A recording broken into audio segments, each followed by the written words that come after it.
Halo pemirsa, apa kabar Anda hari ini? Semoga selalu sehat di masa pandemi dan selalu bersemangat untuk menjalani aktivitas. Bagi pemirsa yang harus tetap bekerja di luar rumah, jangan lupa untuk selalu menggunakan masker. Hari ini program Berita News Point hadir menjumpai Anda bersama saya, Belinda Amanda.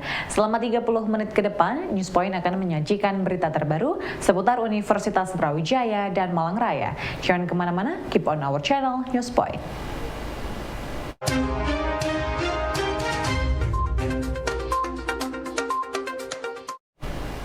Pemirsa, reputasi UB dalam berbagai bidang secara nasional dan internasional tidak lepas dari peran pilar-pilarnya, yakni fakultas.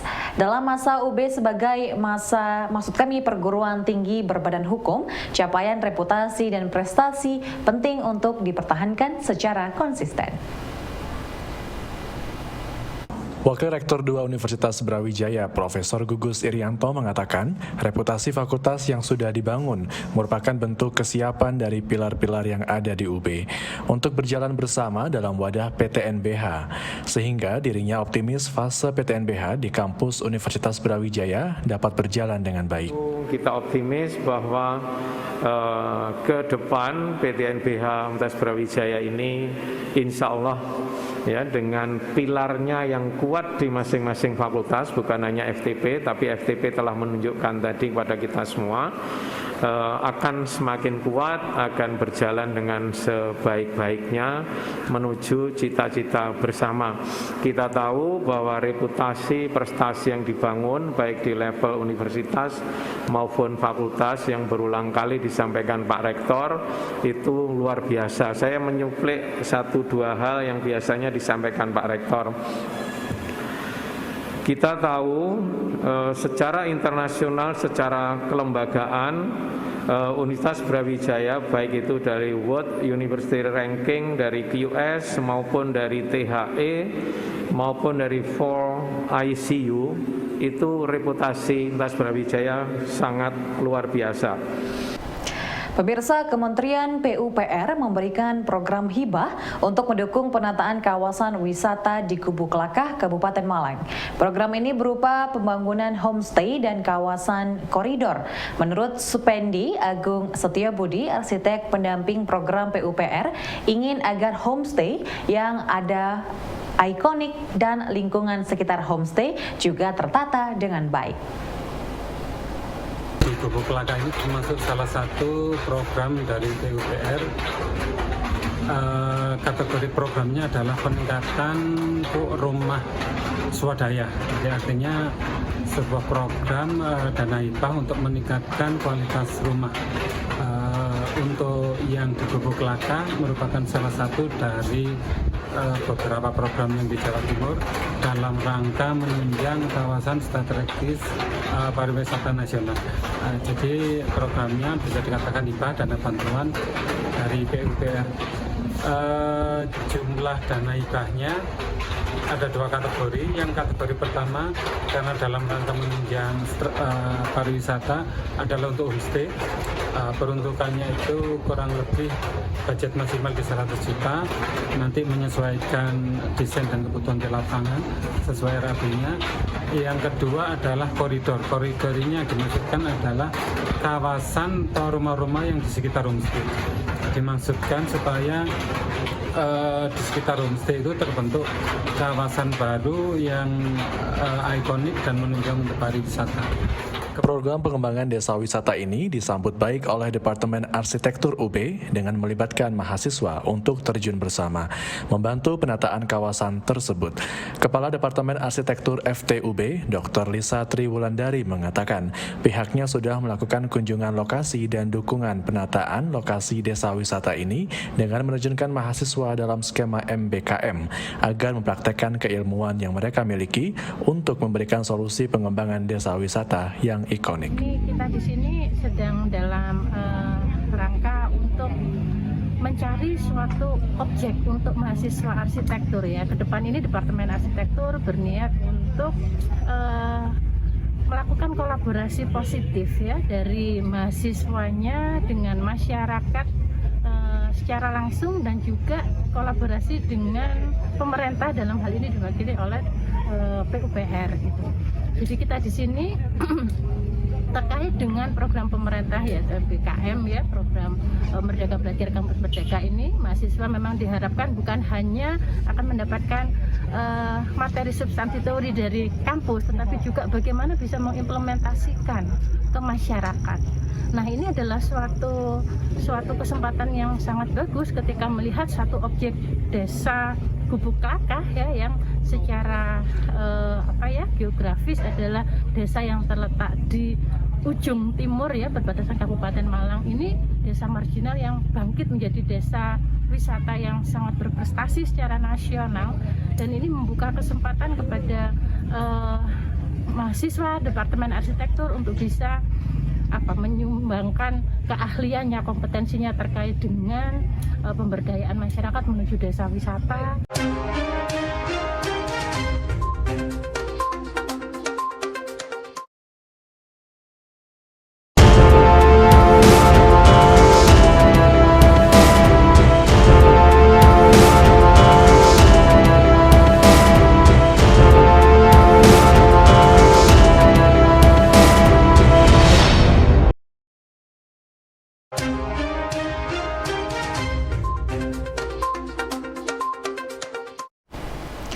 Fakultas Teknologi Pertanian dalam 3 tahun terakhir ini terus menggenjot kerjasama dalam dan luar negeri.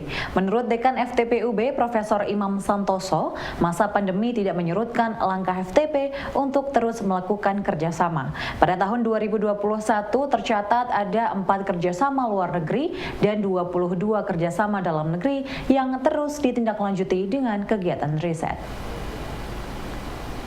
Di bidang kerjasama, Bapak Warek 4 kami laporkan, FTP walaupun masa pandemi di 2021 juga terus melakukan upaya-upaya untuk terus menggalang kerjasama, dan kerjasamanya ini yang bukan hanya signing Pak Warek, tapi juga ditindaklanjuti dengan kegiatan-kegiatan real.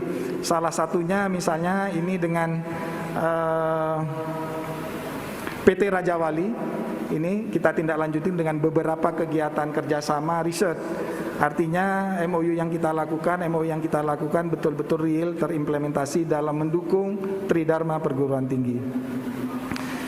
Ibu Bapak sekalian, di bidang inovasi ini menjadi trademark dari Fakultas Teknologi Pertanian. Kita ingin memastikan bahwa dalam 3 tahun terakhir ini Fakultas Teknologi Pertanian memfasilitasi bukan hanya di bidang riset dan inovasi, karena kita selain mendorong para dosen mengikuti hibah-hibah yang ditawarkan di tingkat nasional, internasional maupun oleh internal UB, kita di tingkat fakultas juga mengalokasikan skema khusus riset inovasi untuk memastikan bahwa FTP memiliki concern yang sangat tinggi bagi pengembangan inovasi. Dan ini bisa dilihat dari 3 tahun terakhir kita membukukan karya-karya inovasi dari para dosen dan termasuk mahasiswa, dan saat ini per 2022 seiring dengan dies kita ini telah terkumpul 94 produk inovasi dan sudah kita bukukan sehingga nanti bisa kita diseminasi kepada stakeholders terkait. Pemirsa, LPPMUB memiliki kriteria dan tim yang akan memberikan klasifikasi TKT dari hasil riset dosen. Dari 9 tingkatan TKT ini, kemudian LPPM bisa menentukan langkah selanjutnya jika hasil tersebut sudah memenuhi kriteria untuk dilakukan inkubasi melalui IDDIB. Itu ada Pak, alat ukurnya itu sebenarnya sudah ada ya di beberapa website yang sudah kemarin dikeluarkan oleh. Awalnya itu kan ceritanya dari LIPI ya, kita mengekor dari proses pergerakan teknologi dari NASA itu sudah lama diperkenalkan. Tapi kita punya ukuran tersendiri ya, kalau nanti sudah terbiasa kita membaca judulnya saja sudah tahu, oh ini TKT-nya 1-3, oh ini TKT-nya begitu. Jadi dari beberapa hal itu memang evaluasi yang kita lakukan untuk itu masih dari internal kita, bahwa ini sudah TKT sekian, ini TKT sekian, ini sudah mau dinaikkan ke DIB misalnya, atau ini sudah TKT 89, lah itu nanti yang mengevaluasi kalau untuk konteks Pak Andi dan Pak Dodi itu ada di kita. Sehingga dari hasil evaluasi yang paling siap itu 2 ini, sehingga 2 ini kita usulkan untuk bisa diinkubasi dan nantinya akan bisa dilirisasi tahun-tahun mendatang. Pemirsa, pemerintah Indonesia dan pemerintah Singapura resmi menandatangani persetujuan penyesuaian batas Flight Information Region atau navigasi udara Indonesia-Singapura. Dalam perjanjian tersebut disepakati pengelolaan navigasi udara di atas wilayah Kepulauan Riau dan Natuna diambil alih Indonesia. Jadi FIR itu adalah kita memiliki kedaulatan untuk menguasai ruang udara, karena Flight Information Region itu adalah kita bisa ngirim informasi ke menara-menara kontrol di bandara itu. Gitu. Ini isu lama udah lama banget, sekitar 76 tahun, Mbak. Jadi waktu itu ada namanya ICAO kan, International Civil Aviation Organization. Ini adalah organisasi internasional yang ngurusi penerbangan sipil. Nah, ketika Indonesia merdeka, singkat kata Indonesia belum punya teknologi yang mampu untuk membaca radar inilah gitu ya. Nah, si Singapura yang dalam tahun itu masih menjadi bagian dari Federasi Malaya gitu ya, itu sudah mampu karena bantuan Inggris dan sebagainya gitu. Sehingga ICAO menyerahkan itu ke Singapura. Nah, baru yang hari kemarin itu kemudian diserahkan balik gitu. Kenapa itu penting? Karena itu bisa melakukan potret udara, bisa memetakan kewilayahan. Itu yang menjadi concern kita hari ini. Sama juga dengan Google Map bisa masuk ke pemukiman kita, itu berarti dia bisa memetakan secara satelit, bisa tahu ini tempat penyimpanan senjata, ini wilayah sipil, ini harus ditembak nanti, kalau perang ini harus dibom, itu jadi tahu gitu. Jadi FIR itu salah satu fungsi pentingnya di situ. Baik juga untuk kemudian membatasi sejauh mana, seberapa lama juga Singapura bisa melakukan aktivitas latihan militer di wilayah Indonesia. Gitu. Nah itu kita harus ngomong lebih detail tuh, karena secara FIR itu juga kita sempat kalah, Mbak ya. Jadi kenapa FIR itu sempat lama dipegang oleh Singapura? Karena selain kita belum punya teknologi, sekarang sudah bagus ya, kita punya AirNav untuk navigasi, dan ada 2 kan, di Jakarta sama di Makassar gitu. Tapi apakah itu kemudian kenapa kita kalah dalam di ICAO tadi, Organisasi Penerbangan Sipil Internasional? Karena kita belum menjadi anggota ICAO. Kita bahkan Singapura yang negara kecil tuh masuk menjadi anggota ICAO. Ini persoalan lobby politik gitu kan. Nah itu jadi kita harus menutup lubang-lubang banyak ini, kita menjadi anggota ICAO, terus pelan-pelan memang FIR udah dikembalikan, tapi juga harus kita tetap concern pada kedaulatan ruang udara ini. Terus juga mempertahankan, kalau memang trade-off-nya adalah boleh latihan militer, oke, itu harus jelas itu. Boleh ngapain, tidak boleh ngapain gitu. Misalkan boleh mengundang pihak ketiga atau enggak.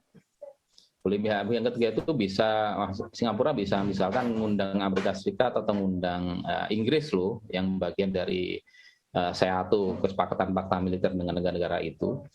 Dan itu bisa banyak kompensasi, banyak ikutannya. Misalnya dia bisa mutu-mutu, bisa misalkan melakukan aktivitas bawah laut, kapal selam, menembus kedaulatan laut juga.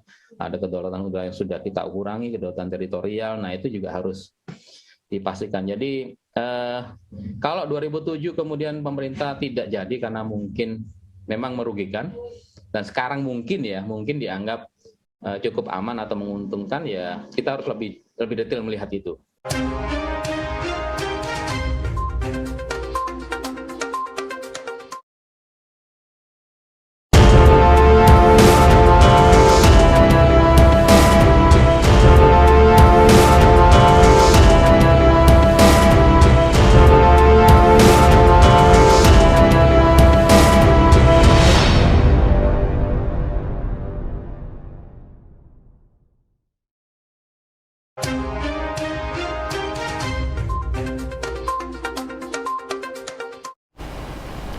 Perjanjian ekstradisi antara Indonesia Singapura dianggap bukan pencapaian yang luar biasa oleh Yusli Effendi, dosen hubungan internasional FISIP UB, dikarenakan selain perjanjian ekstradisi ini ada kesepakatan Defense Cooperation Agreement atau perjanjian pertahanan di mana Singapura meminta diberikan ruang untuk latihan di wilayah Sumatera. Di satu sisi, perjanjian ekstradisi menguntungkan berkaitan dengan penyelesaian masalah hukum, namun di sisi lain Indonesia mengorbankan wilayah kedaulatannya untuk digunakan oleh negara lain. Di banyak media itu mengatakan kita itu adalah pencapaian ya, itu prestasi ya. Tapi sebenarnya itu bukan prestasi Mbak bagi saya, bukan pencapaian juga. Kenapa? Karena ternyata perjanjian ekstradisi itu bukan satu-satunya yang membuat atau memaksa Singapura mau menandatanganinya gitu. Jadi dia ada kompensasinya, ada trade-off-nya. Perjanjian ekstradisi cuma salah satu dari 4 perjanjian. Ada perjanjian dalam catatan saya perjanjian maritim antara Marinvest Pak Luhut dengan Menteri Singapura, ada perjanjian FIR soal Flight Information Region, soal penerbangan antara Menteri Transportasi, terus juga kedua negara, terus juga ada perjanjian ekstradisi, agenda ketiga, dan perjanjian pertahanan antara Pak Prabowo dengan pertahanan Singapura. Jadi itu cuma salah satu agenda. Nah, kenapa selama sekian tahun nggak mau menandatangani? Ya karena Singapura merasa rugi kalau cuma ekstradisi. Nah, sekarang dia mau menandatangani karena dia menyodorkan kompensasi yang lain. Yang saya bilang tadi ada kompensasi soal Defense Cooperation Agreement, kesepakatan atau perjanjian pertahanan, ya, kerjasama pertahanan antara Indonesia dan Singapura. Terus minta tadi itu ada kue ekonomi yang diikutkan juga. Kita menyoal soal FIR ya, soal FIR juga, dan juga itu terkait dengan kerjasama pertahanan Indonesia Singapura. Jadi yang diminta imbalannya itu kan selain ekstradisi itu kan oke, tapi soal FIR oke, saya akan kembali ke Indonesia, tapi Singapura itu juga minta diberikan ruang untuk latihan militer ya. Militernya di sekitar Sumatera itu. Kalau FIR kan sekitar Natuna ya, soal penguasaan wilayah udara. Jadi kita itu dapat di perjanjian ekstradisi, tapi juga harus mengorbankan sebagian kedaulatan yang lain gitu loh. Dulu itu kan Singapura nggak mau memberikan perjanjian ekstradisi karena dia juga itu merasa itu bagian dari kedaulatan politiknya. Nah, sekarang Indonesia harus menyerahkan sebagian kedaulatan teritorialnya kayak tadi itu. Trade off-nya itu kan Singapura, itu konteksnya Singapura itu juga terancam oleh agresivitas Cina di Laut Cina Selatan. Jadi untuk menimbangi Cina, dia harus juga latihan ini dengan mitranya. Nanti kan di antara kesepakatan itu mungkin ya dia bisa mendatangkan pihak ketiga. Biasanya sekutu Singapura itu adalah Singapura itu sekutunya biasanya Amerika atau negara-negara Inggris sebagai patronnya itu. Pemirsa, perjanjian ekstradisi antara Indonesia dan Singapura diresmikan pada hari Selasa kemarin di Bintan, Kepulauan Riau. Menurut pakar hukum perjanjian internasional Fakultas Hukum UB, Dr. Setio Widakdo, di dalam perjanjian ekstradisi ini ada perjanjian lain yang juga turut ditandatangani, yakni perjanjian pertahanan. Widakdo mengatakan ketentuan-ketentuan dalam perjanjian pertahanan ini harus ditelaah secara cermat oleh DPR, karena sebelumnya di zaman pemerintahan SBY sudah pernah dilakukan penandatanganan perjanjian serupa. Namun DPR tidak menyetujui sehingga perjanjian tersebut tidak berlaku. Sebetulnya ini di zaman SBY menjadi presiden itu sudah pernah ditandatangani. Okay. Ya, Indonesia minta agar Singapura mau menandatangani perjanjian ekstradisi. Tetapi Singapura mau menandatangani perjanjian ekstradisi kalau Indonesia mau melakukan perjanjian tentang pertahanan. Itu di zaman SBY. Nah, kemudian sudah ditandatangani oleh PM Singapura sama SBY waktu itu di Bali, di Jimbaran Bali. Tapi karena perjanjian ini memerlukan pengesahan, terutama perjanjian tentang pertahanan itu memerlukan pengesahan oleh DPR, nampaknya pada waktu itu ditolak, tidak disahkan. Kenapa demikian? Kalau tidak salah baca saya, bahwa di dalam perjanjian pertahanan itu ada ketentuan yang membolehkan Singapura itu melakukan latihan perang di wilayah teritorial Indonesia, yaitu di perairan Rio sana. Nah, itu yang menjadikan keberatan bagi DPR sehingga ditolak. Nah, mengapa Singapura mau menandatangani perjanjian ekstradisi dengan syarat kalau Indonesia menandatangani perjanjian pertahanan itu? Nah, jadi bagi Singapura minta satu paket itu gitu loh. Tapi oleh karena perjanjian pertahanan waktu itu tidak disetujui oleh DPR, maka akhirnya perjanjian ekstradisi juga otomatis batal juga. Kalau perjanjian kerjasama pertahanan itu isinya masih seperti dulu, bahwa Singapura boleh melakukan latihan militer, bahkan boleh mengajak pihak ketiga di perairan Indonesia, di sebelah daerah Batam, Kepulauan Riau sana, itu mestinya DPR juga konsisten menolak seharusnya, karena itu sangat berbahaya.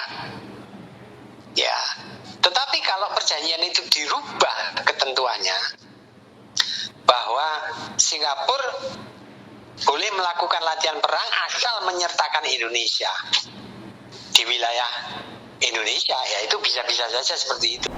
Pemirsa, pesona wisata Heritage Kayu Tangan semakin ramai didatangi pengunjung sehingga menimbulkan kemacetan dan kepadatan lahan parkir.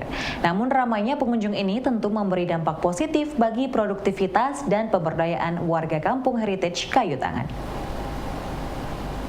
Kami Pokdarwis, memang dari awal konsep kita adalah menjual kampung dengan konsep heritage-nya, dengan segala potensi kampung yang ada, kita angkat keaslian di sini, kearifan lokal kampung Kayu Tangan sebagai wisata.